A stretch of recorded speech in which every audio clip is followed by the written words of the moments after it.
एक समय की बात है। अमरपुर नामक नगर में एक धनवान व्यवसायी रहता था। उसका व्यापार बहुत दूर तक फैला हुआ था। यहाँ के सभी नगरवासी उसका बहुत आदर करते थे। उस व्यापारी के पास किसी भी चीज की कमी नहीं थी, लेकिन फिर भी वह अपने जीवन में सुखी नहीं था। दरअसल उस व्यापारी का एक भी बेटा नहीं था, जिस कारण हर समय उसे यही चिंता सताती थी कि उसके मरने के बाद उसकी संपत्ति की देखभाल कौन करेगा। वह व्यापारी बेटे की चाहत में हर सोमवार को बाबा भोलेनाथ की पूजा करता और शाम ढलते ही मंदिर जाकर शंकर भगवान के सामने दीप जलाता था। एक दिन माँ पार्वती उसकी श्रद्धा भक्ति से खुश हो गई। उन्होंने बाबा भोलेनाथ से उस व्यवसायी की इच्छा पूरी करने के लिए प्रार्थना की। इस पर भगवान शिव ने कहा, इस दुनिया में हर किसी को उसके कार्यों के आधार पर फल मिलता है। भगवान शंकर के समझाने पर भी पार्वती जी नहीं मानी। वह लगातार बाबा भोलेनाथ से यही कहती रही कि उस व्यापारी की इच्छा पूरी कर दीजिए। अंत में शिवजी ने माँ पार्वती के अनुरोध पर उस व्यापारी को बेटे का वरदान दे दिया। आशीर्वाद देने के बाद भगवान शंकर ने पार्वती माता से कहा, मैंने आपके अनुरोध पर उस व्यापारी को बेटे की प्राप्ति का आशीर्वाद तो दे दिया, लेकिन उसका बेटा केवल 16 साल की उम्र तक ही जीवित रहेगा। यही बात भगवान शिव ने उस व्यापारी के सपने में जाकर उसे भी बताई। वरदान पाकर व्यापारी प्रसन्न था, लेकिन बेटे की उम्र 16 साल ही होगी सोचकर वह फिर दुखी हो गया। वह पहले की तरह फिर हर सोमवार को भगवान शंकर की पूजा करने लगा। कुछ महीने बीतने के बाद उसके घर में एक बच्चे ने जन्म लिया, जो बहुत सुंदर था। उसका नाम अमर रखा। बेटे के जन्म के साथ ही व्यापारी के घर में खुशियां छा गई।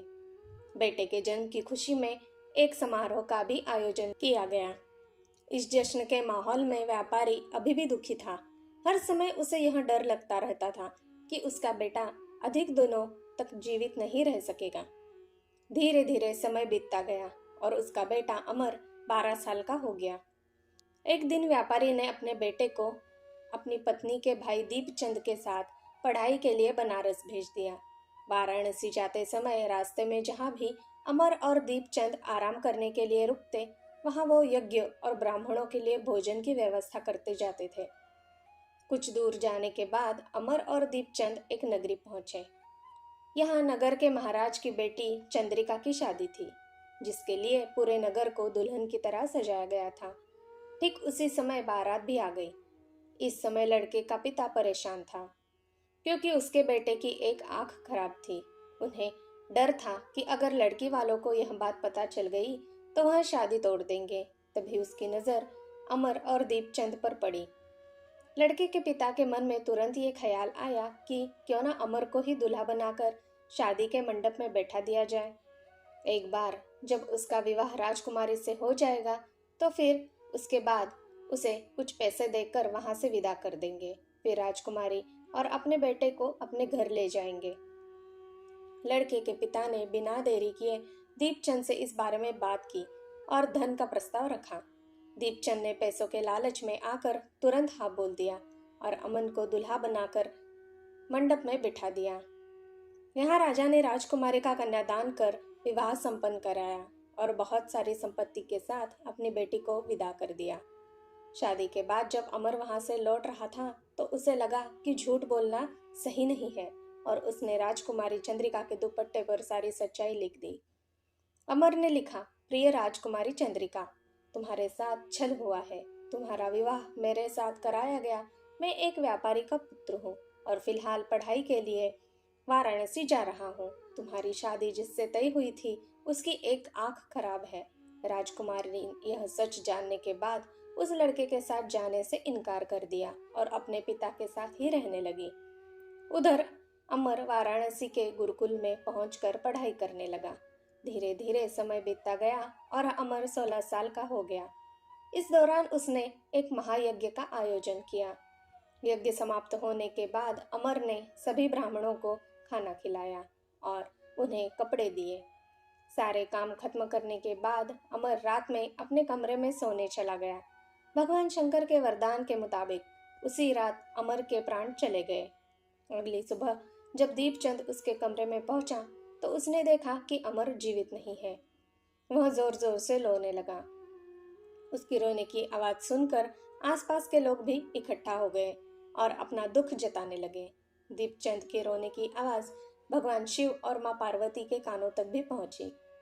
यह सुन माता पार्वती ने कहा, हे स्वामी, मैं दीपचंद के रोने की इस आवाज को बर्दाश्त नहीं कर पा रही हूँ। कृपया करके इसको दुख को दूर करें। पार्वती जी की बात सुनकर बाबा भोलेनाथ अमर के पास पहुंचे। यहाँ उन्होंने देखा कि यह तो वही बालक है जिसे केवल 16 साल की उम्र तक की जीवित रहने का आशीर्वाद मिला था। इसके बाद भगवान शिव सीधे माँ पार्वती के पास पहुंचे और कहा, हे गौरी, मरने वाला बालक उसी व्यापारी का पुत्र है। इसने अपनी उम्र पूरी कर ली है। यह सुन माता पार्वती ने भगवान शिव से एक बार फिर से आग्रह किया। उन्होंने कहा, स्वामी, आप कृपा करके इस बालक को दोबारा जीवित कर दे। इसे मृत देख के इसके माता पिता भी अपने प्राण त्याग देंगे। माता पार्वती ने बाबा भोलेनाथ को याद दिलाया कि अमर के पिता उनके सबसे बड़े भक्त हैं। कई सालों से वह हर सोमवार को उनकी पूजा करते आ रहे हैं। माँ गौरी के अनुरोध पर भगवान शंकर ने अमर को जीवित होने का आशीर्वाद दिया और अमर दोबारा जिंदा हो गया। कुछ समय बाद जब अमर की पढ़ाई पूरी हो गई तो वह अपने मामा दीपचंद के साथ वापस अपने गांव चला गया। चलते चलते दोनों उसी नगर में जा पहुंचे जहां राजकुमारी चंद्रिका से उसका विवाह हुआ था। यहाँ पहुंचकर अमर ने एक महायज्ञ किया। तभी पास से गुजर रहे उस नगर के महाराज ने महायज्ञ तो देखा।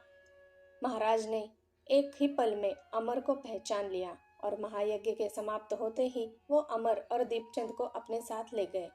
कुछ दिनों तक उन्होंने अमर और दीपचंद को अपने महल में ही रखा। उसके बाद महाराज ने संपत्ति और कपड़े देकर राजकुमारी को अमर के साथ भेज दिया। महाराज ने रास्ते में उनकी रक्षा के लिए कुछ सैनिक भी भेज दिए।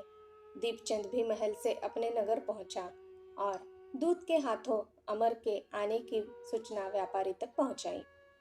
व्यापारी को जैसे ही पता चला कि उसका बेटा 16 साल की उम्र के बाद भी जीवित है तो वह बहुत खुश हुआ। दरअसल व्यापारी और उसकी पत्नी दोनों ने खुद को एक कमरे में बंद कर लिया था। वह बिना कुछ खाए पिए अपने बेटे का इंतजार कर रहे थे। दोनों ने यह प्रण लिया था कि अगर उन्हें अपने बेटे की मौत की खबर मिली तो वह भी अपनी जान दे देंगे।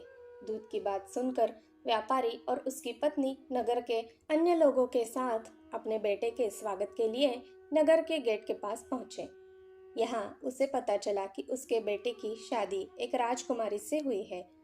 वह दोनों साथ में आए हैं तो उनकी खुशी दुगनी हो गई। बेटे और अपनी बहू का स्वागत उसने काफी धूमधाम से किया। उसी रात एक बार फिर से बाबा भोलेनाथ व्यापारी के सपने में आए और कहा, मैं तुम्हारी भक्ति से खुश हूँ। हर सोमवार को तुम मेरी पूजा करते हो, इसलिए मैंने तुम्हारे बेटे को लंबी उम्र का वरदान दिया है। भगवान शिव की यह बातें सुनने के बाद व्यापारी बहुत खुश हुआ। बेटे का जीवन वापस मिलने के बाद भी व्यापारी हर सोमवार को भगवान शिव की आराधना करता रहा। इससे शिव पार्वती दोनों की ही कृपा व्यापारी के घर में बनी रही। जय भोलेनाथ। धन्यवाद। दोस्तों, मेरी सुनाई कहानियाँ अगर आपको अच्छी लगती हो तो मैं आपसे अनुरोध करती हूँ कि कृपया मेरे इस चैनल को एक लाइक, शेयर और सब्सक्राइब ज़रूर कीजिएगा। धन्यवाद।